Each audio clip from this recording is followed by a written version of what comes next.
Hello everybody and welcome to this playthrough for Master Division with a mix of the Greenoch Point and the Shiruba Springs when it comes to the North Pole 18-hole cup running across all the holidays, festivities during Christmas. This playthrough is for you to use for general use to give you some help on how to attack the specific holes from the third tee. There will be some free-to-play ball alternative, there will be paid ball alternative, but most importantly, listen to the instructions where I go through trying to explain to the best of my ability on how to approach all the holes. This is for hole number 1 to hole number 9. If you do want to watch hole 10 to hole 18, make sure to check that video too.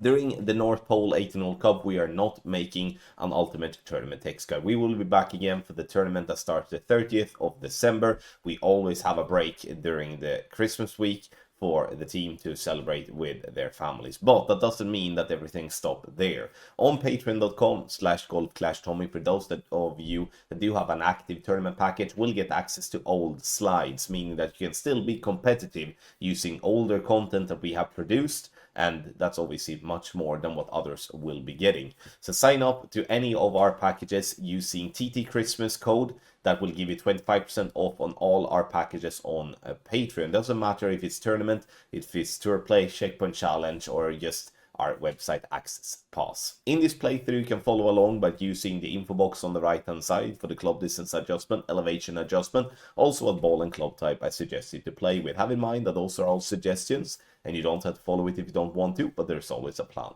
behind it. So let's go to hole number 1.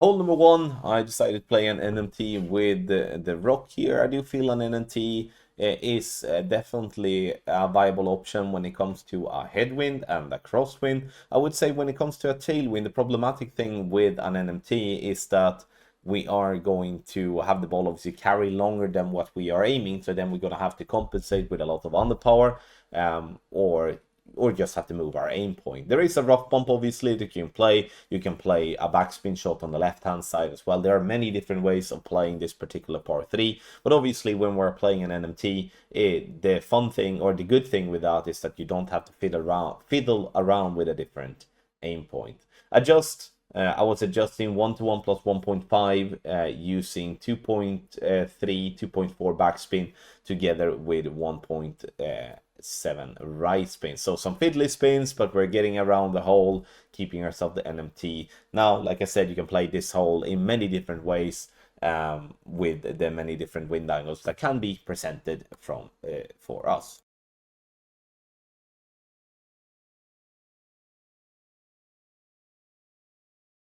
Hole number 2, Greenoch Point, hole number 6 with the winter skin. We're starting with our Apocalypse at P10 max rest, blue ring to the right by the rough line, max top spin and 1 left spin. When we do have a crosswind, this is the, I would say from the 30, the normal way of going about it. You can use the top spin boost ball to push this ball much further down if you would so like. If you do have a tailwind, you can go on the right hand side and get yourself a bit more carry, and then be a little bit closer to the rough line on the right. And obviously with a tailwind, the needle on the overpowered drive will not be that bad. Now you can see that even with a crosswind, we're getting ourselves very close towards the rough line there at the top, or not maybe very close, but fairly close to the rough line there at the top.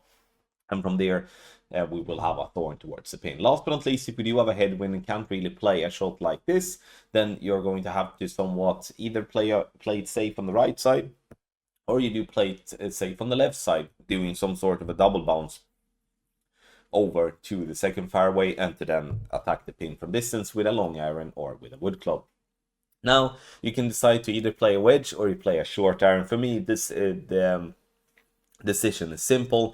I like to play with a short iron here if I do are close to min club. I was trying to get to play from min line here, but I didn't like the ball guideline. Felt like it was gonna come in way too quick, and I therefore decided in the end to go max backspin and 1 right spin instead, to try to have the ball to roll back into the hole, which I do feel like on this very weird green most likely gonna be the best way. Now I'm obviously just guessing the adjustment here, because adjustment will definitely fluctuate depending on how long your drive is. I'm pulling 4 rings, I think, in the end, and we're gonna have to pull a little bit less to get that ball in the hole. It's a good guess, but you obviously don't win any tournaments or get any drops by just guessing.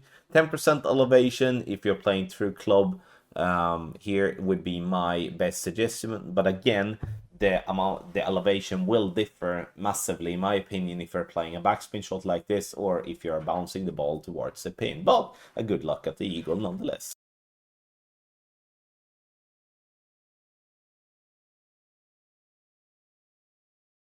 On the drive, we play an NMT, as we did in the qualifying round. We're using 5.8 top spin and 2 left spin.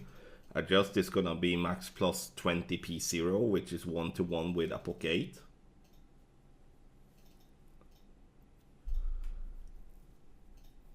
Making the adjustment, and then we're going to center the ball and hit perfect, looking to get to around 365 yards.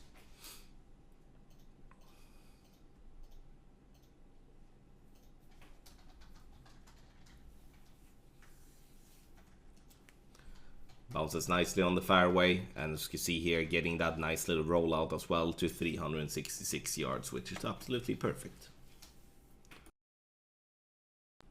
Alright, on the second shot, all the top spin you can with 1 left spin. We're looking to have the blue ring by the rough line with cat 8. If you happen to not be, let's say you hit a great left, then you're going to have to add the spins and estimate the ball guideline straight down the fairway, because you will not then reach with the blue ring to be by the rough line. Once you have adjusted max plus 10, we're pushing up 10 yards.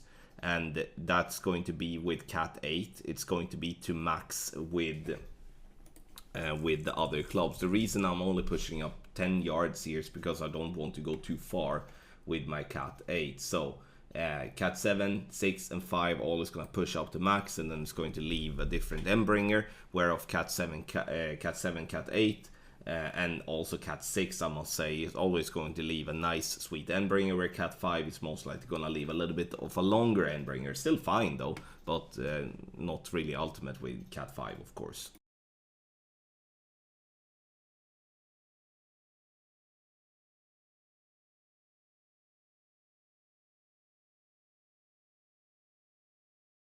When it comes to the wedge that is more to the right of the green, then we're going to play this one standard EB school plus 20 P5 numbers, and we're gonna play minus 35% elevation P4 numbers if we're using the max topspin rule for EB7 and EB8.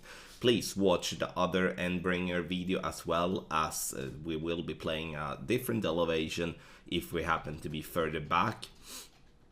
But also, if that will be applied if we are not getting as far up as we want. So for an example, for cat 5 and cat 6 players.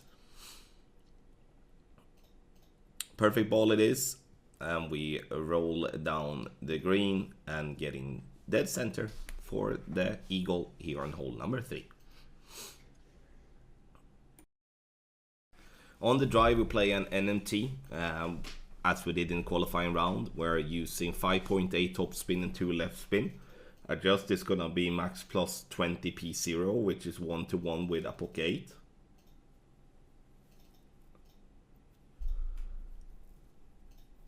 Making the adjustment, and then we're going to center the ball and hit perfect, looking to get to around 365 yards.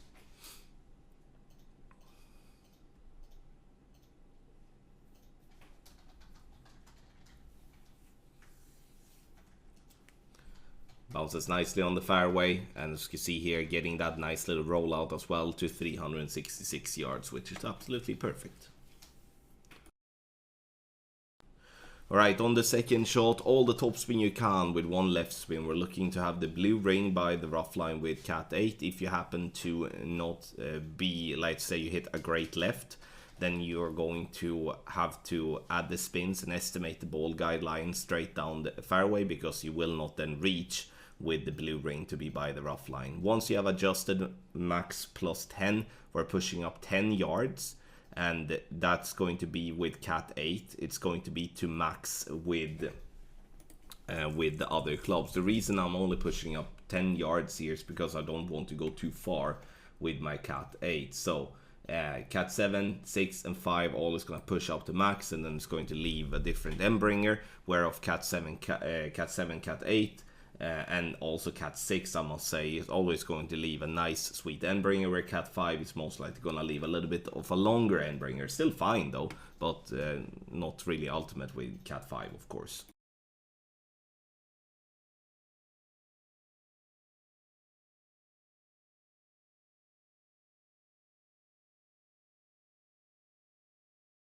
When it comes to the wedge that is more to the right of the green, then we're going to play this one standard EB school plus 20 P5 numbers, and we're gonna play minus 35% elevation P4 numbers if we're using the max topspin rule for EB7 and EB8.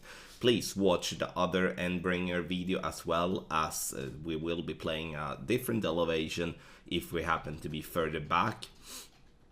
But also if, yeah, that will be applied if we are not getting as far up as we want. So for an example, for cat 5 and cat 6 players. Perfect ball it is, and we roll down the green and getting dead center for the eagle here on hole number 3.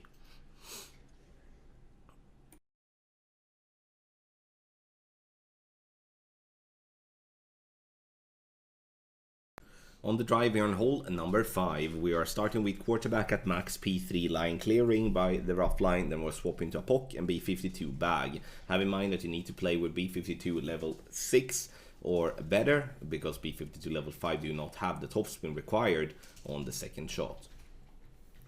Adjust max plus 10 P3, and once we have adjusted, we are going to go with 1.6 ball of right curl. And it's a completely slow needle. You can swap to a P2 ball here as well if you would like. You don't have to play with a P3 ball. It's gonna be a minor shake on that needle.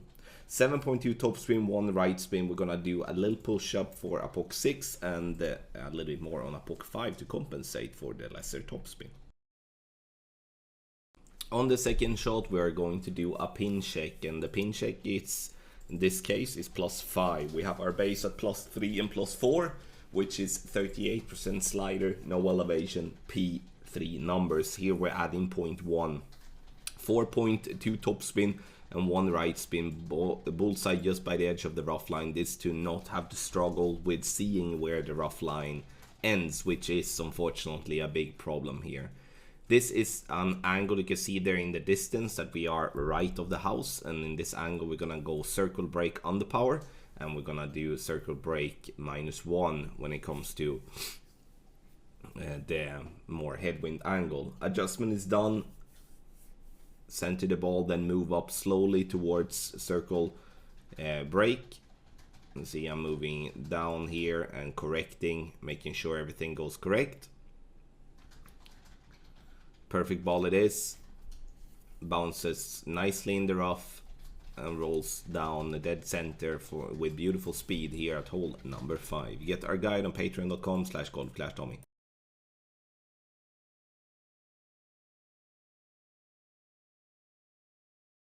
For hole number 4, we are going to do 2 things here to start with, which is to put the blue ring by the bunker and blue ring by the rough. And once we have found that spot, we're going to look at our ball guideline. You can see here now that I'm adding 2.5 top spin and 3.8 right spin. I know it's not full spins, I understand that, but the beauty with this here now, and to get the ball guideline like that, is that we're playing into a pretty big funnel. That's the only reason why I keep playing with half spins, as I do believe obviously that's a little bit trickier. But the funnel here gives us so much more room for error, which makes this a very tough wind to become a very good opportunity for a drop.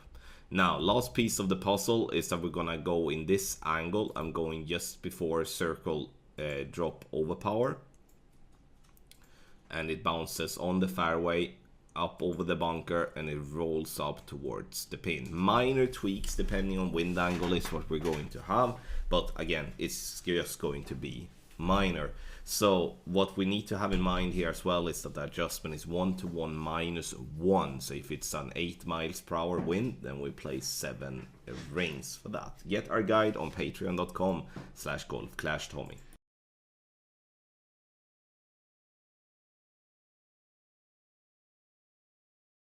YOLO! This is a perfect send it wind. If we do have a tailwind, if we do have a crosswind or a headwind, we're gonna have to lay up on the right hand side. Here you can see I'm stretching out to very max, red ring by the rough line. Then you can see that I'm, looking at the wind angle. I'm actually not doing anything. I'm just max curl it, max topspin, 2 left spin. And this obviously looks extremely simple and obviously, almost to the point of being a little bit silly, being by the green with a lot of good bounces, having a wedge towards the pin. But obviously this hole isn't as easy all the time.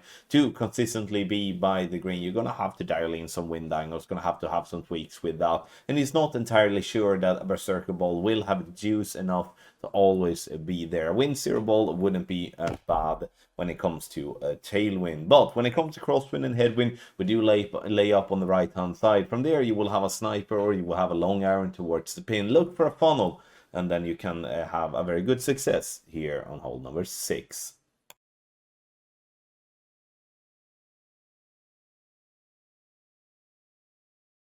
Hole number 7, which is hole number 8 of the Greenoch Point. This is a much shorter par 4 now with the winter skin, and I'm not putting that much effort into it to get ourselves the eagle. This is one way out of many different ways you can get about it. You can see that I'm using my rock as a starting point, and in the end I'm looking to have a P2 max rest, second bounce to be just where the sand and the rough line meets.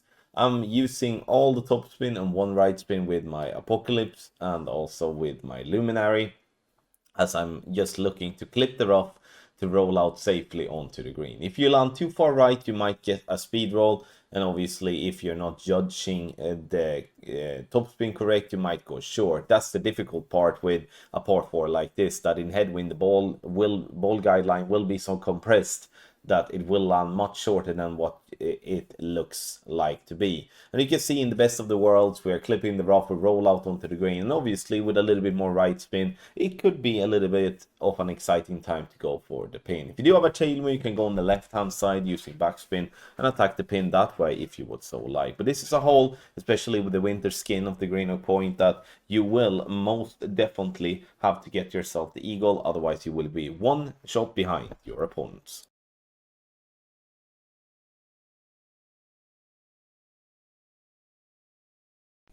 For hole number 8, we're starting with a power 5 ball at complete minimum distance. And then we're going to have the yellow ring to be just by the edge of the rough to the right, with ball guideline going left of pin. 1 backspin is what I'm using in here. It's preferred to set it up with like a tiki or with a reef ball that do not have any side spin. That will simplify that a lot. This is the do nothing angle, and we are going to just adjust min plus 10% elevation P5 numbers. Center the ball and hit perfect, and this will give you a very good chance for a drop.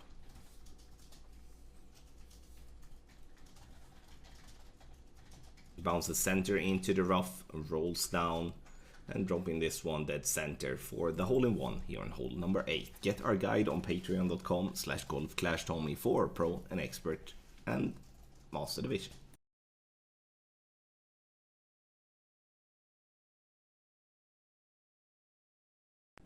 On the drive, we stretch out to max with a P4 ball, looking at the bottom left of the white ring to be by the rough line. This is for a POC 8. 4 top spin, 2 right spin, and then adjust this max plus 20 P5, which is the same as 1-1 for a POC 8.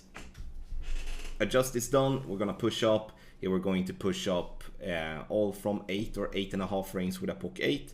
curl is going to be this amount, which is 1.4 ball of a right curl. You can see that the transparent line is going down there by the triangle. This is an aggressive drive, have that in mind. Single grades on both sides has been fine and still ended up on the fairway. Obviously, we're preferring a perfect ball. What you need to have in mind though is that if you hit a bad grade, especially on the right hand side, you may go into the rough or into the sand, then you can still reach from there, not reach to the green, but you can reach to, you can put yourself down by the green with your second shot and still save the eagle from there. But again, aggressive one. If you are only looking for a safe eagle, then you should be focusing on option number 2 in our guide. You can play with a P5 ball as well. That will slow the needle down a little bit on the drive. It will still be very shaky. On the second shot, we're going to use 2 right spin and then no top or back spin. We're going to move now to have the tip of the ball guideline to be 2 green squares through the hole. Once we have found that spot, we are going to focus on having a look at the wind angle. We're going to use +5 and +6 as a base. And we're going to call this one the yellow angle, which then gives us 42% slider, 42% slider, +5% elevation, P4 numbers from +5, +6. And last piece of the puzzle is that we're going to use a circle break underpower. This to make sure that we can aim through the hole and we don't come in too hot. This is by no means an auto drop, but with a perfect ball you will always be around the hole, and in a worst case scenario you will stay on the green for a simple eagle putt. Get our guide on patreon.com/golfclashtommy. Thank you everybody for watching this playthrough for hole 1 to hole 9 in the North Pole 18-hole cup, a mix of the Shiruba Springs and the Greenoch Point. Make sure to watch hole 10 and hole 18 as well. If you enjoy the content, hit the thumbs up button as well and subscribe to the channel. Thank you very much for watching, and I wish you a Merry Christmas.